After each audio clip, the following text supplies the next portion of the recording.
안녕하세요. 저는 올해 65세인 정숙이라고 합니다. 대구에 있는 오래된 아파트에 삽니다. 저는 오늘 여러분께 제 인생의 진실을 말하고 싶습니다. 제가 눈을 감을 때까지 가지고 다닐 것 같은 이야기입니다. 그날 제 딸이 전화를 걸었지만 제게 묻거나 조언하기 위해서가 아니었습니다. 그는 한 문장을 직설적으로 말했다. 노후는 엄마가 알아서 해. 나 바빠. 그 말이 평생 기억에 남는다. 많은 사람들이 늙으면 마음이 가벼워야 하고 아무도 기대하지 말아야 한다고 말한다. 하지만 솔직히 부모가 되면 아이들이 늙을 때 자신을 돌보고 신경 쓸 것이라고 생각하지 않는 사람은 아무도 없다. 특히 한국에서 아이들이 늙으면 부모를 돌보는 것은 거의 당연한 일이며 피 속에 깊이 뿌리 박힌 식생활이다. 저도 그렇게 생각했어요. 나는 평생 아이들을 돌보고 제대로 된 교육을 받고 그가 결혼하고 좋은 집을 갖는 것에 대해 걱정한다. 나는 내가 늙고 허약하면 그가 나를 사랑하고 자신을 돌볼 줄 알았다. 의외로 나는 그날 저녁이 생생히 기억난다. 대구의 겨울은 춥고 집은 우란 불만 켜져 있다. 방금 밥그릇을 내려놓고 아이를 같이 먹으려고 했는데 아이가 그 말을 들었다. 엄마의 노년은 엄마가 알아서 하세요. 엄마를 돌볼 여유가 없어요. 말하고 나서 그는 한마디도 더 설명하지 않고 전화를 끊었다. 그 당시 집은 조용했고 창밖에서 바람이 윙윙거리는 소리만 들었다. 나는 주저앉았고 미완성된 밥그릇에 눈물이 방울방울 떨어졌다. 어렸을 때 이런 건 생각도 못했어요. 나는 항상 내가 아이를 위해 최선을 다하면 나중에 아이가 나를 위해 최선을 다할 것이라고 믿는다. 나는 내 인생의 마지막 몇 년 동안 딸아이가 온천에 데려가서 주말에는 온 가족이 김치찌개를 먹고 설날에 집에 모여서 다 같이 모이는 꿈을 꿨다. 나는 수십 년 동안 그것을 믿었고 매일 아침 태양이 떠오를 것이라는 것을 확신했다. 하지만 한마디로 제 딸이 모든 것을 무너뜨렸습니다. 저는 아이들을 탓하지 않아요. 진심으로. 왜냐하면 그날 밤 이후로 저는 오랫동안 앉아 있었기 때문입니다. 저는 요즘 모든 사람들이 사생활로 바쁘다는 것을 깨달았습니다.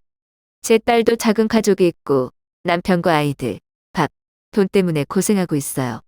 그가 그렇게 말하는 것은 그가 나를 싫어해서가 아니다. 그것은 내가 듣고 싶지 않은 적나라한 진실을 말하고 있을 뿐이다. 아이들은 이제 더 이상 우리 시대처럼 부모를 위해 살지 않는다. 하긴 시대가 달라졌으니까. 저 혼자 울기까지 며칠이 걸렸어요. 아이가 불행해서 우는 것이 아니라 자신을 사랑해서 우는 것이다. 아이를 돌보기 위해 뒤뚱뒤뚱 늙은 몸을 사랑했고 결국 부엌 한가운데에 혼자 서 있었고 떨리는 손으로 휴대폰을 들고 한 문장을 듣고 일주일 동안 잠을 못 잤다. 그리고 나서 나는 일어서기로 결정했다. 나는 나만큼 자신을 걱정하는 사람이 없다는 것을 깨달았다. 나는 나 자신을 위해 사는 법을 배우기 시작했다. 아침에 집 근처 공원에서 이웃 할머니들과 함께 운동하고 양생춤을 배웠습니다. 오후에 자유시간에 시장에 가서 맛있는 것을 사서 요리를 하고 자신에게 보상을 한다. 요리를 마친 음식은 식탁에 차려져 더 이상 아무도 집에 와서 함께 식사하기를 기다릴 필요가 없다. 밤에 오면 TV를 켜고 수건을 짜면서 머리를 식히려고 손발을 움직인다. 주말에 혼자 가방을 들고 거리를 구경하고 좋은 것을 보면 사진을 찍어서 동네에 놓인 친구들에게 올렸다. 인생은 그렇게 작지만 내 마음이 편하다고 느끼기에 충분하다. 그날 딸의 말은 여전히 기억하지만 더 이상 자신을 아프게 하지 않도록 하는 방법을 배웠습니다. 지금 생각해보면 한 가지만 아쉬워요. 엄마가 되는 것이 평생의 일이라는 것을 더 일찍 깨달았더라면 좋았을 텐데 그것을 애가 살아남는 유일한 이유로 만들지 마세요. 자녀에게는 자녀의 삶이 있고 나는 자신의 삶이 있다. 마지막까지 노후를 챙겨야 하는 사람은 다름 아닌 나 자신이다. 저는 제 딸을 한탄하거나 비난하기 위해 이 이야기를 하는 것이 아닙니다. 다른 많은 한국 어머니들도 이런 상황에 처했을 것이고 그냥 조용히 말하지 않았을 뿐이라고 생각했어요. 누군가 그런 느낌을 경험해 보신 분이라면 제가 외롭지 않다는 것을 알려드리기 바랍니다. 그리고 사람들이 계속 듣고 싶다면 저는 제 자신을 사랑하는 법을 배운 후에 제 새로운 삶에 대해 이야기할 것입니다. 나는 40세의 과부가 되었고 엄마와 딸은 서로 의지하며 살았다. 남편은 업무상 재해로 사망했고 그날 집에 남은 것은 중고품과 초등학교에 갔다닌 딸뿐이었습니다. 나는 올 시간도 없고 내 뒤에 그녀가 있기 때문에 감히 쓰러질 수도 없다.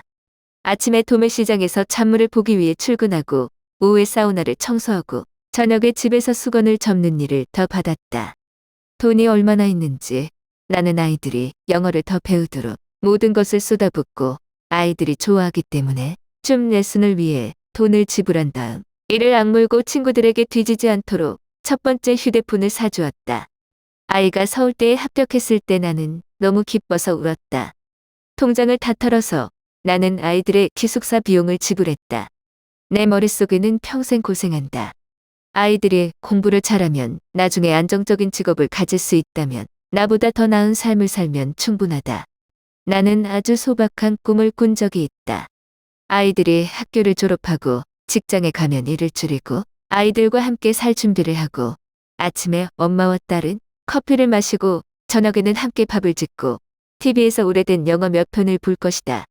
주말에 딸은 나를 슈퍼마켓에 데려가서 맛있는 음식을 고르고 두 친구처럼 잡담을 하자고 했다. 그렇게 늙었을 때 나에게는 아주 만족스럽다. 의외로 인생은 자신이 원하는 대로 보상받는 것이 아니다. 제 딸은 학교를 졸업하고 취직하고 결혼해서 아이를 낳았습니다. 그 모든 것이 내 아이들에게 기쁘지만 내 아이의 인생에서 자리는 점점 더 작아지고 있다. 내가 깨달았을 때 나는 단지 소녀의 뒤에 희미한 그림자에 불과했던 것 같았고 내 인생에서 가장 고통스러운 말을 들을 때였다. 엄마의 노년은 엄마가 알아서 하세요. 바빠요? 가벼운 말 한마디가 내 마음에 떨어졌고 나는 얼음장처럼 무거웠다.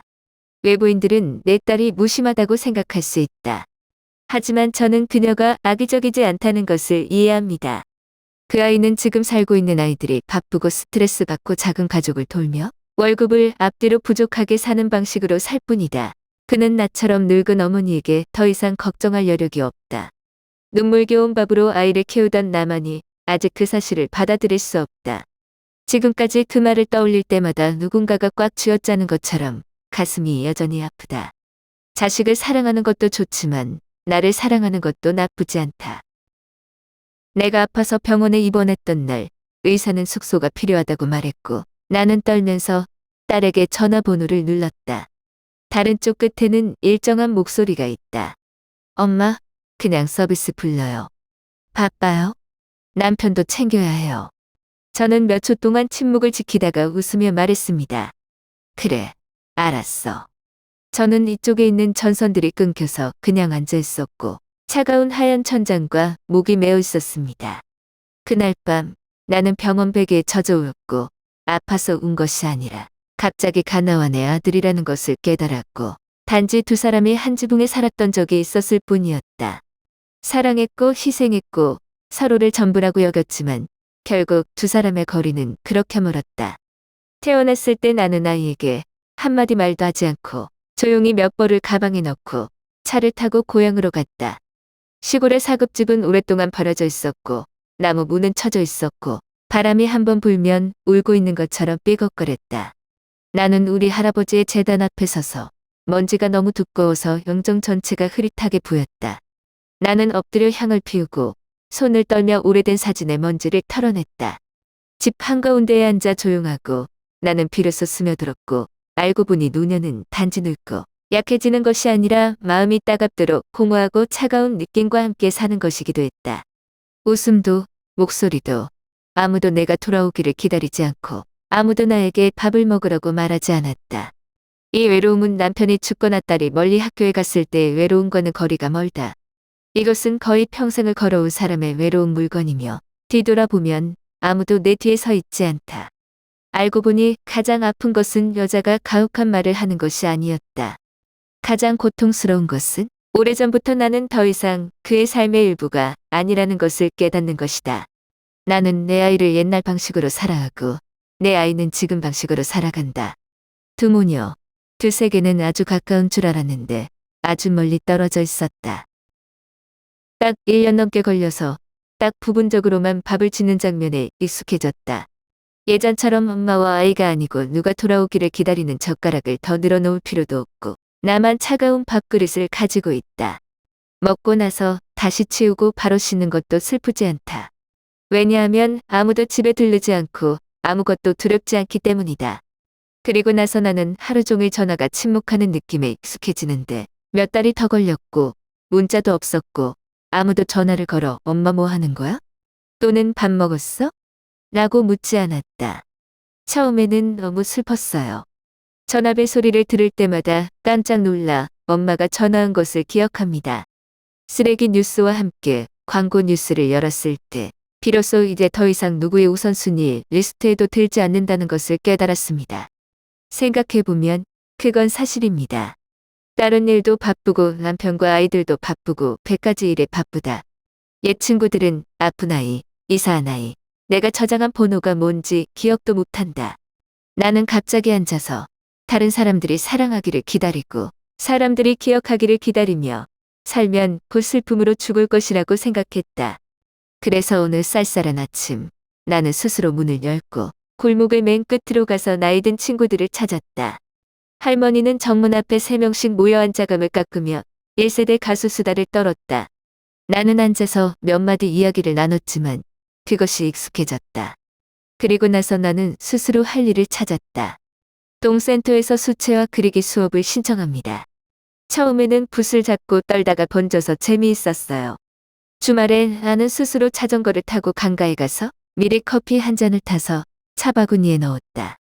나무 아래에 앉아 바람이 시원하고 커피를 한 모금 한 모금 마시고 하늘을 보고 사진을 찍어주지 않으면 찍고 예쁘다고 칭찬하지 않으면 보고 자화자찬한다.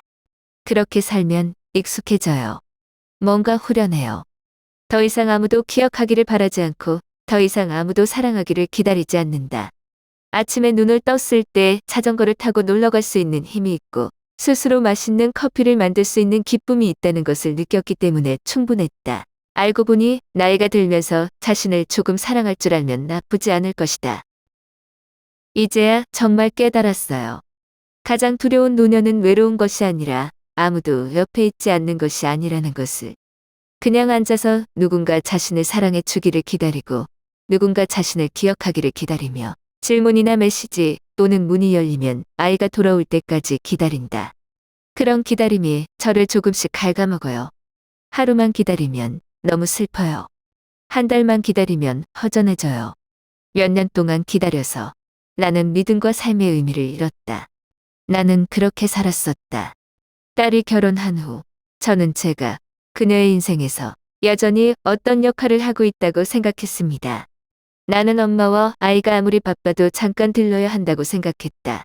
나는 무슨 슬픈 일이 있는 줄 알았고 그는 어머니에게도 처음으로 이야기했다. 하지만 알고 보니 그가 남편과 아이를 가진 후 저는 불러야 할 사람들의 목록 맨 아래에 있는 이름이 되었습니다. 미워하는 것도 완전히 잊는 것도 아니고 노모가 더 이상 우선 사항이 아니다. 처음에 저는 제 자신을 유혹했습니다. 아이가 바쁘다고 생각하고 며칠 후에 그가 전화할 것이다. 그리고 며칠은 몇 주가 되고 몇 주는 몇 달이 됩니다. 나는 수화기를 들었다 놓았다를 몇 번 했는지 모르겠지만 결국 정말 중요한 일이 있을 때만 감히 번호를 눌렀다. 내가 심한 감기에 걸렸을 때와 마찬가지로 병원에 입원해야 한다. 나는 딸을 불렀고 의사에게 서류에 서명할 가족이 필요하다고 말했다. 그러나 그는 단지 가볍게 말했다. 엄마 그냥 서비스 불러요. 저 바빠요. 너는 내 가족을 돌봐야 해. 그 말이 나는 삶을 기억한다. 하지만 이상하고 화도 나지 않고 나무라지도 않는다. 가슴속부터 손끝까지 아주 조용히 슬픔이 밀려올 뿐이었다. 나는 전화를 끊고 병상에 누워 창밖을 내다보며 내가 어디서 틀렸지? 기대가 큰가? 그날 밤 나는 병원 베개에 젖어 울었다. 날 사랑해서 울었어. 상상도 못했던 고독한 노년을 사랑해서 울었다. 예전에는 아이가 옆에 있으면 넓고 엄마와 딸이 서로 기대어 살 수 있다고 생각했다. 아무도 예상하지 못했다. 너는 자신의 삶이 있었고 나는 언제인지 모르게 뒤에 남겨졌다. 퇴원해서 딸의 집으로 돌아가지 않았다. 나는 스스로 가방을 들고 차를 타고 고향으로 가서 예전에 남편과 함께 살았던 오래된 네벨사 집으로 이사했다. 집이 너무 오랫동안 사람이 없어서 문을 열고 곰팡이 냄새가 코를 찔렀다. 남편의 제단에는 먼지가 뽀얗게 묻어 있었고 제단 사진도 비스듬히 기울어져 있었다. 나는 앉아서 조용히 향을 피우고 입을 떨며 할아버지에게 말했다. 할아버지, 저 혼자만 집에 갈 거예요. 시골집은 조용하고 텅 비어서 추웠다. 문틈으로 부는 바람 소리는 마치 누가 한숨을 쉬는 소리처럼 들렸다. 나는 집 한가운데에 앉아 불을 켜지도 TV를 켜지도 않았다. 나는 무릎 위에 손을 얹고 앉아 있었고 마음은 이 집처럼 텅 비어 있었다. 그래도 나는 몇 달을 살았다. 그러다 딸을 기억하기를 기다리고 누군가 관심을 갖기를 기다리고 친구들이 차를 마시러 오기를 기다리면 병으로 죽기 전에 슬퍼서 죽을 것 같다는 것을 깨달았다. 나는 누구를 위해 살지 궁금했다. 자녀는 필요하지 않다. 친구들은 누구나 자신의 삶이 있다. 나 좀 살려주면 안 돼? 나는 감히 그렇게 생각해 본 적이 없다. 하지만 이번에는 시도해 보았습니다. 나는 신발을 꿰고 문을 열고 골목 끝으로 갔다. 그곳에는 감나무 아래에 옹기종기 모여 앉아 과일을 깎으며 옛날 가수 이야기를 하는 나이 든 친구들이 있었다. 나는 다가가 앉아서 이야기를 나눴다. 처음에는 서툴렀지만 막상 말을 하면 익숙해져요. 그런 다음 동 중심부의 수채화 수업에 등록했다. 첫날에는 붓을 들고 손을 고양이처럼 떨고 그림을 못 그렸는데 재미있었다. 주말에 나는 스스로 자전거를 타고 강가에 가서 바구니에 커피를 미리 타두었다. 나무 아래에 앉아 물이 흐르는 것을 보고 바람이 시원하게 분다. 사진 찍어주지 않으면 알아서 해. 예쁘거나 하면 보고 자화자찬하고. 천천히 나는 더 이상 내가 행복하기 위해 옆에 아무도 필요하지 않다. 재밌든 재미없든 알아서 결정했구나. 저는 한 가지를 배웠습니다. 노년은 아이들이 자신을 돌보길 기다린 것도 아니고 모든 희망을 다른 사람의 손에 모으는 것도 아닙니다. 노년은 자긍심, 자애심, 즐거움을 찾는 것이다. 맛있는 거 먹고 싶으면 요리해. 잘 입는 건 알아서 사요. 마음대로 놀면 된다. 칭찬할 필요도 없고 말릴 필요도 없어요. 지금 생각하면 딸에게 너무 감사하다. 그 잔인한 말이 없었다면 나는 여전히 환상을 가지고 있었고 여전히 희생된 어머니의 역할을 계속 가두고 표범이 효도하기를 기다리고 있었을 것이다. 아이가 손을 뿌리친 덕분에 나는 깨어났다. 깨어나서 이 삶은 내 것이지 내 것이 아니라는 것을 알게 된다. 그래서 저는 더 이상 아이들을 탓하지 않습니다. 저와 같은 어머니를 만들고 있는 사람들에게 한마디만 하고 싶습니다. 자녀에게 모든 희망을 걸지 마세요. 다른 사람의 손에 자신의 행복을 강요하지 말아라. 그날이나 그날을 즐겁게 사는 것.